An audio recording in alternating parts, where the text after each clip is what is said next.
الشيطان الرجيم بسم الله الرحمن الرحيم يا أيها الذين آمنوا إن جاءكم فاسق بنبأ فتبينوا أن تصيبوا قوما بجهالة فتصبحوا على ما فعلتم نادمين۔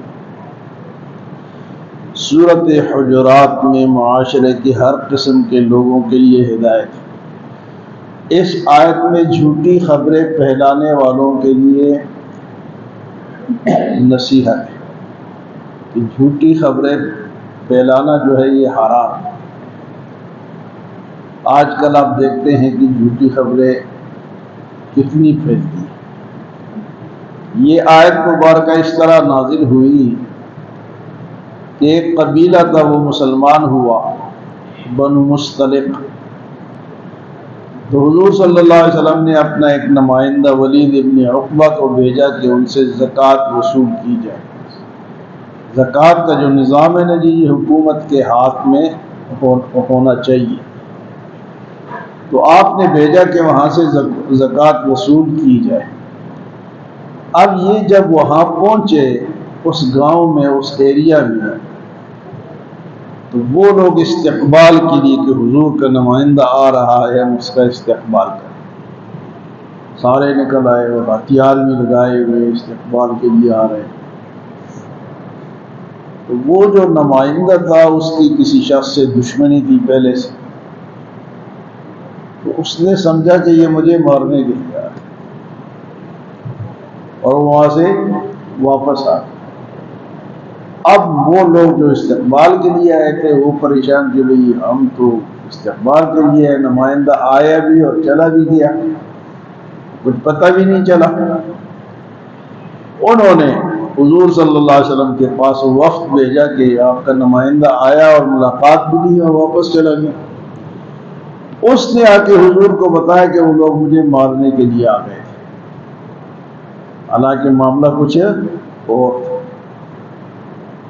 تو اس لیے فرمایا کہ کسی ہر آدمی کے ہر خبر پہ اعتبار نہ کرو، اور خاص کر کے اگر کوئی جھوٹا آدمی ہو، گناہگار آدمی ہو، فاسق آدمی ہو، جس طرح کہ آج کل آپ دیکھتے ہیں کہ جھوٹی خبریں، بلکہ آج کل تو اگر کوئی پوائنٹ لینے ہو، اپنے آپ کو مشہور کرانا ہو، تو جھوٹی خبریں پھیلا دو، خاص کر کے ٹی وی والے، اخباروں والے۔ تو اللہ نے منع کیا کہ جھوٹی خبریں پھیلانا منع ہے۔ فرمایا کہ تمہیں کسی کے بارے میں جھوٹی خبر ملے اور تم جا کے اس کو لڑاؤ، ماراؤ اس کو، اور بعد میں پتہ چلے جس طرح اس واقعہ میں ہے کہ واقعہ تو غلط ہے، تو پھر پریشانی ہوگی یا نہیں ہوگی؟ فرمایا کہ اس طرح کی خبر کی پہلے تحقیق کرو اور اس کے بعد جا کے اس پہ عمل کرو۔ یا ایھا الذین آمنوا ان جاءکم فاسق بنبأ فتبینوا، اے ایمان والو، اگر کوئی گناہگار تمہارے پاس آ کے کوئی خبر دے تو تحقیق کرو۔ کیا کرو جی؟ تحقیق کرو۔ فرمایا کہ ان تصیبوا قوما بجہالۃ، کہ تم کسی قوم کو نادانی کی وجہ سے نقصان پہنچا دو، فتصبحوا علی ما فعلتم نادمین، اور اس کے بعد اپنے اس کیے پہ پریشان ہو جاؤ۔ لازمی بات ہے، پریشان تو ہونا ہے۔ تو آج کل کے دور میں کیا کرتے ہیں؟ ٹچ، آگے پھیلاؤ، پھینکو، اور ہم سب کر رہے ہیں، ہم سب کر رہے ہیں، یہ منع ہے۔ پہلے تحقیق کرو کہ یہ خبر سچی ہے بھی یا نہیں۔ تو آج کل میڈیا میں کتنے خرافات اور جھوٹ پھیلایا جا رہا ہے۔ اس دن ہمارا جو آرمی چیف ہے، اس نے بھی اس آیت کی تلاوت کی، اس نے حوالہ تو غلط دیا تھا کہ یہ سورہ احزاب کی آیت ہے، حالانکہ یہ سورۃ احزاب کی نہیں، سورۃ حجرات کی آیت ہے۔ اس نے کہا تھا کہ سورۃ احزاب میں آیا ہے، حالانکہ سورۃ احزاب نہیں، یہ کون سی سورت ہے؟ سورۃ حجرات۔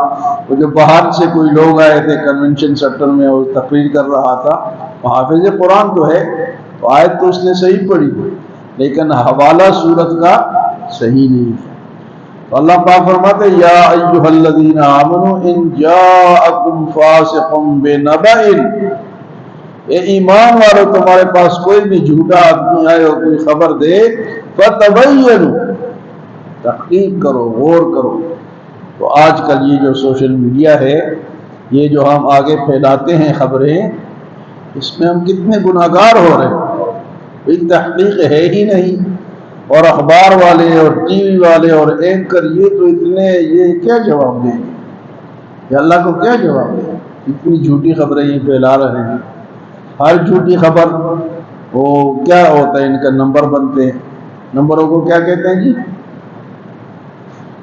کیا کہتے ہیں بولو نا؟ فالور، ویوز، فالور بڑھاتے ہیں، ویوز بڑھاتے ہیں۔ میری خبر ہے وہ فلانے نے خبر دی ہے جی، یہ ریٹنگ بڑھاتے ہیں کہ میری ریٹنگ بڑے، جھوٹی خبر میں بنا رہا ہوں، یہ لفظ ہے، تنخواہیں بڑھ جاتی ہے، وہ مشہور ہو جاتے ہیں، تو ریٹنگ بڑھاتے ہیں۔ اللہ کہتا ہے کہ یہ کام تو تم نے نہیں کرنا، اس میں تو دشمنی بنتی ہے۔ اب دیکھو حضور صلی اللہ علیہ وسلم نے نمائندہ بھیجا، اب دونوں کو پتہ نہیں ہے، وہ آ کے واپس بھی چلا گیا، پتہ ہی نہیں ہے، اور ادھر سے وہ حضور صلی اللہ علیہ وسلم اور صحابہ کو غصہ آیا کہ ہمارا نمائندہ گیا اور اس کو انہوں نے بھگا دیا، حالانکہ بات ایسی تھی نہیں، وہ پہنچا ہی نہیں، راستے سے واپس ہو گیا۔ تو فرمایا کہ ہر خبر کی کیا کرو جی؟ تحقیق کرو، سچی خبر ہو پھر تو دو، لیکن جھوٹی خبر دینے کا منع ہے، حرام ہے۔ قرآن کہتے کہ فتبینوا، تحقیق کرو، ان تصیبوا قوم، اب دیکھو نا جی، آپ کسی کے خلاف خبر دیتے ہیں، وہ تو پوری دنیا میں بدنام ہو گیا، وہ تو ہو گیا، اور ذمہ دار کون ہے؟ خبر بھی جھوٹی ہے۔ خاص کر کے سوشل میڈیا سے پہلے علماء کرام کے خلاف بیانات بڑے آتے تھے اخباروں میں، کئی دفعہ وہ آگے سے جواب بھی دیتے تھے اخبار والوں کو کہ بھئی یہ بات غلط ہے، لیکن اخبار والے ان کی بات کو شائع نہیں کرتے تھے، وہ جھوٹی خبر کو شائع کرتے تھے۔ لیکن اللہ نے ان کے اندر سے یہ سوشل میڈیا نکالا ہے۔ اب یہ کہ جس طرح انجینئر مرزا ہے، اب اس کی جو غلط باتیں ہیں وہ اگلے کلپ اس کا لگا کے، اس کے ساتھ صحیح کلپ لگا کے بتا دیتے ہیں کہ یہ غلط کہتا ہے۔ تو کام تو انہوں نے شروع کیا، یہ سوشل میڈیا کا بنایا تو انہوں نے، لیکن ہمیں اللہ نے ایک ہتھیار تو دے دیا کہ ہم اس کا جواب، سچا جو جواب ہے وہ دے سکتے ہیں۔ پہلے تو وہ جواب ہی نہیں ہوتا تھا، اگر ہوتا بھی تھا تو اخبار والے شائع نہیں کرتے تھے۔ تو اللہ نے ان کے ہاتھ سے ایک میڈیا بنایا اور مسلمانوں کے ہاتھ میں دے دیا۔ اب کوئی یہودی ہے، کوئی اسرائیلی ہے، کوئی بدماش ہے، وہ کوئی خبر دیتا ہے تو فوراً تحقیق آ جاتی ہے کہ یہ جھوٹ بول رہا ہے۔ اللہ نے منع فرما دی کہ کوئی جھوٹی خبر تم نے نہیں پھیلانی۔ ویسے بھی عام معاشرے میں، گھروں میں ایک کے خلاف بیان دے دی کہ فلاں تو اس طرح ہے، وہ بیچارہ ہے ہی نہیں، آپس میں لڑائیاں شروع ہو جاتی ہیں، خاندانوں میں لڑائیاں شروع ہو جاتی ہیں، معاشرے میں بدامنی شروع ہو جاتی ہے۔ فرمایا کہ کوئی خبر جب تک تم تحقیق نہ کرو اس کو آگے نہ پھیلاؤ، اور اگر اس طرح کرو گے تو پھر تمہیں شرمندگی اٹھانی پڑے گی۔ وَتُصْبِحُوا عَلَىٰ مَا فَعَلْتُمْ نَادِمِينَ، تم ایک خبر آئی اور ہم نے اس کا ایکشن لیا، لڑائی شروع ہو گئی۔ یہ جو جنگ آج کل انڈیا اور پاکستان کی ہوئی ہے تو زیادہ تر تو سوشل میڈیا نے بگاڑا ہے نا۔ اب دیکھو ان کی اپنے آج کل جو میڈیا ہے وہ کہتا ہے کہ انڈیا کی میڈیا نے تو پاکستان آدھا جو ہے وہ فتح کر لیا، لاہور پہ قبضہ، اسلام آباد پہ قبضہ، کراچی میں قبضہ، یہ ان کی میڈیا کہہ رہا تھا کہ یہ آدھے پہ قبضہ ہو گیا تو باقی جو رہ گئے اس پہ بھی کرو۔ تو اتنی خباثت ہے ان جھوٹی خبروں میں۔ فرمایا کہ یا ایھا الذین آمنوا ان جاءکم فاسق بنبأ فتبینوا، کوئی فاسق آئے، جھوٹا آئے تو خبر کو آگے شائع نہ کرو۔ ان تصیبوا قوما بجہالۃ فتصبحوا علی ما فعلتم نادمین۔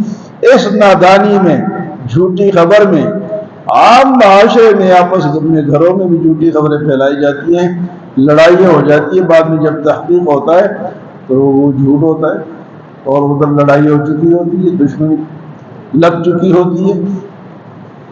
اللہ ہمیں عمل اور سمجھ کی توفیق عطا۔